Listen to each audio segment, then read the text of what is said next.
नमस्कार साथियों, आपका इस नए एपिसोड में मैं स्वागत करता हूं। आज मैं आपको अष्टक वर्ग से संबंधित आगे की जानकारी दूंगा।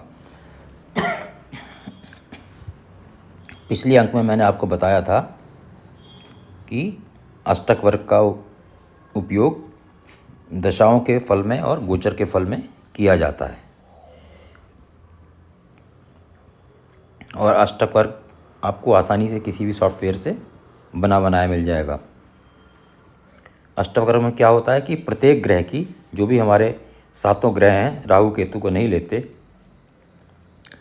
प्रत्येक ग्रह की प्रत्येक ग्रह से जो स्थिति होती है तो उसके अनुसार उसको शुभ या अशुभ कुछ माना जाता है ना।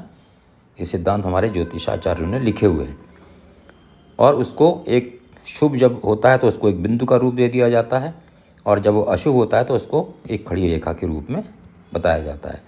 तो इस प्रकार उस ग्रह को प्रत्येक भाव में स्थिति के अनुसार प्रत्येक ग्रह से बिंदु और खड़ी रेखाएं मिल जाती हैं, जैसा कि आपके सामने स्क्रीन में दिखाई दे रहा है। जैसे गुरु में देखिए, गुरु में लग्न में यहाँ पर 5 बिंदु हैं और खड़ी रेखाएं 3 हैं। फिर अगले भाग में भी देखिए, अगले भाव में भी, द्वितीय भाव में भी, दूसरे भाव में भी यही स्थिति है। इसी प्रकार जगह जगह पर गुरु को अंक मिले हैं और सारे ग्रहों को इस प्रकार उसका चार्ट बन जाएगा, जिसको उस पर्टिकुलर ग्रह का अष्टक वर्ग कहते हैं। उसके बाद इन सारे ग्रहों की पोजीशन को कंसोलिडेट करके, एक साथ मिला करके, है ना, गुरु को जितने लग्न में मिले हुए हैं, शुक्र को जितने लग्न में मिले हुए हैं, फिर शनि को जितने लग्न में मिले हुए हैं, या लग्न को जितने लग्न में मिले हुए हैं, इसी प्रकार से सबको एक साथ जोड़कर हम क्या करते हैं, फिर हम एक इस प्रकार के चार्ट में लिख देते हैं। ठीक है ना। यहाँ पर एक कंसोलिडेट पोजीशन सारे ग्रहों की आ गई।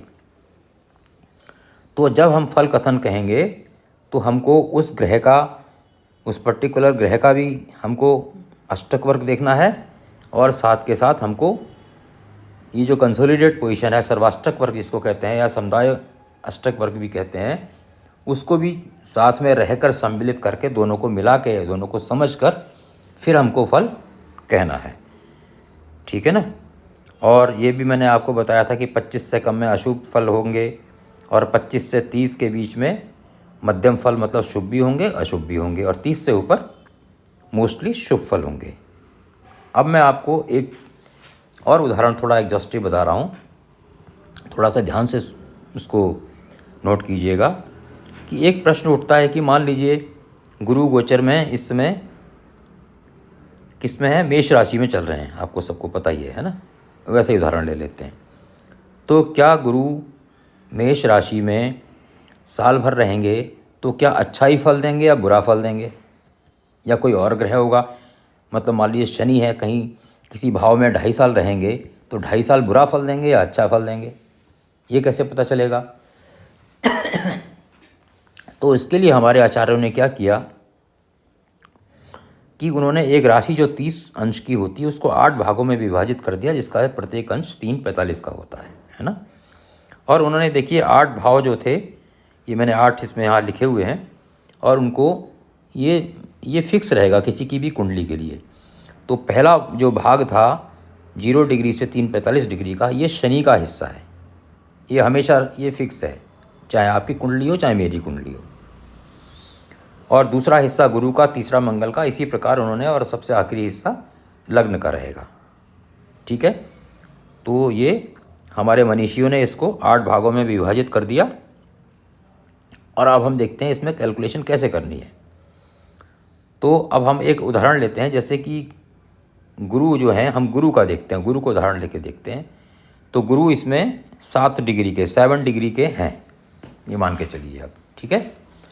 और गुरु का जो अष्टक वर्ग है, मैंने इसमें एक ही भाव लिया हुआ है, जिसमें देखिए आजकल 1 नंबर में गोचर कर रहे हैं, तो मैंने इसी को ले लिया है ना। तो गुरु को इस भाव में देखिए 4 बिंदु मिले हैं और 4 ही रेखाएं मिली हुई हैं। ये गुरु का अष्टक वर्ग है, ये है गुरु का अष्टक वर्ग,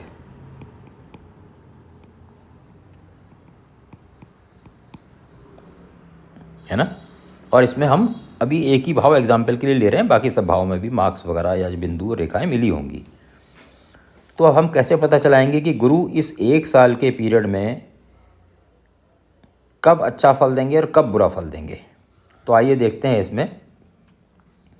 अब हम इस चार्ट में आते हैं, देखिए, है ना।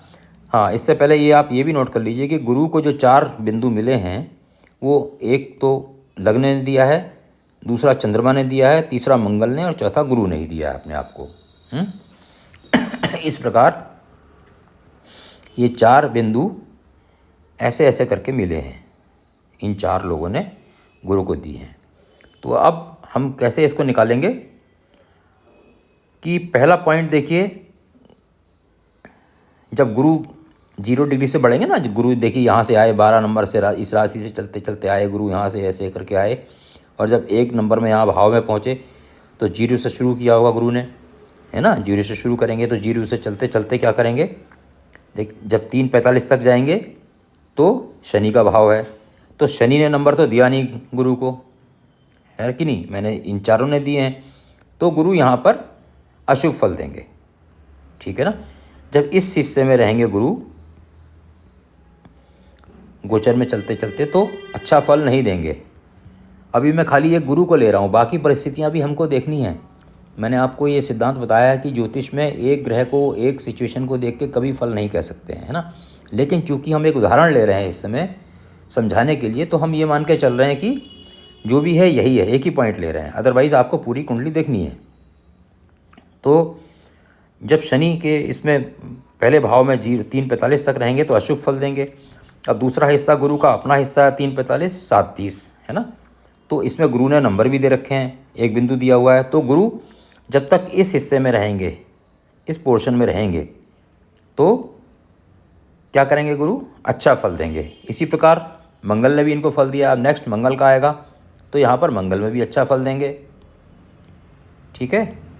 उसके बाद चंद्रमा ने दिया है, अब यहाँ पे बीच में जब गुरु पहुँचेंगे तो यहाँ पर अच्छा फल नहीं देंगे, यहाँ पर अच्छा फल नहीं देंगे, यहाँ अच्छा फल नहीं देंगे, और जब यहाँ पहुँचेंगे तो अच्छा फल देंगे, क्योंकि चंद्रमा ने एक इनको बिंदु दिया है।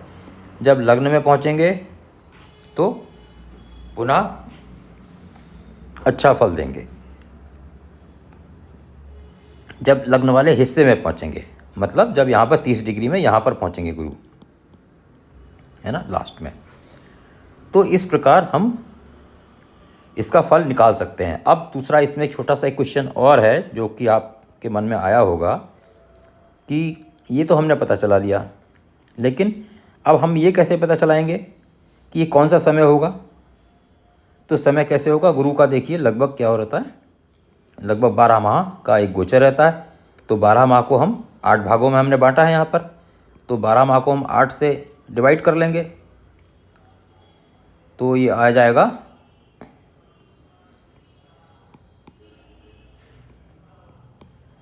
1.5, ठीक है ना। ये लगभग 1.5 मंथ आ गया। ये 12 महीने थे ना, ये 12 महीने थे, हमने इसको 8 से भाग कर दिया। कहने का मतलब है कि साल भर का जो गोचर था, जो 12-13 महीने का गोचर रहता है, उसको हमने 8 हिस्सों में बांट दिया, तो वो 1 माह मतलब करीब 1.5 माह का आप मान के चलिए, है ना। 1.5 माह मतलब करीब 45 दिन का करीब एक हिस्सा रहेगा। तो ये 45 दिन अच्छे नहीं रहेंगे, ये 45 दिन गुरु बहुत अच्छा असर देंगे, फिर ये 45 दिन बहुत अच्छा रहेंगे, ये ख़राब रहेंगे 90, और करीब ये 2-2.5 महीने का ये ख़राब रहेगा पीरियड, फिर आखिर के ये आपके 3 महीने 45 दूनी 90 आपके बहुत अच्छे जाएंगे।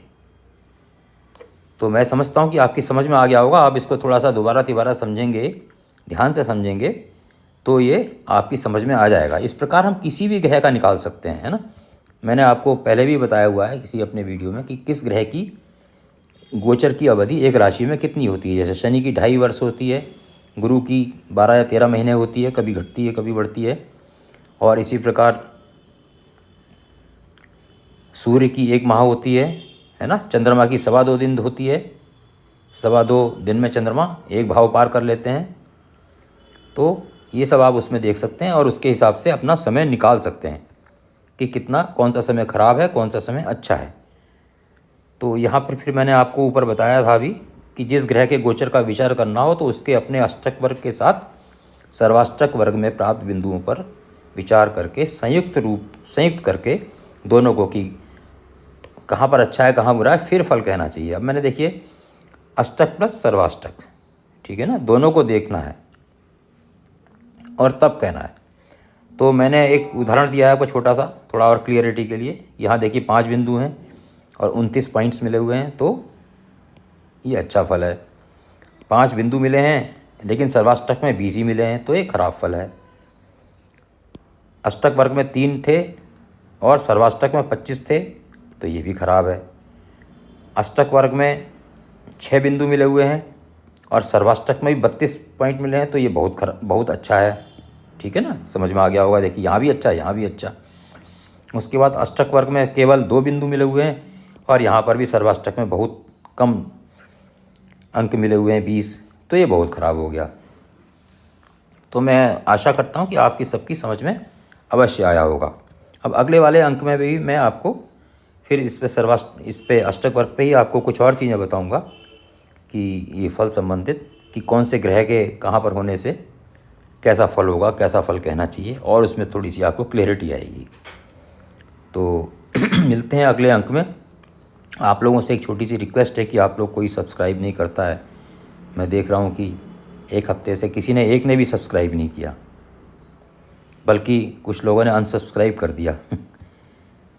तो जो भी है, मैं इतनी मेहनत लगाता हूँ, इसको लिखना पड़ता है, पढ़ना पड़ता है, बोलना पड़ता है ना। तो एटलीस्ट आप लोग सब्सक्राइब कर देंगे, लाइक कर देंगे तो मुझे अच्छा लगेगा। चलिए मिलते हैं अगले अंक में। आप सब लोगों को मेरा नमस्कार।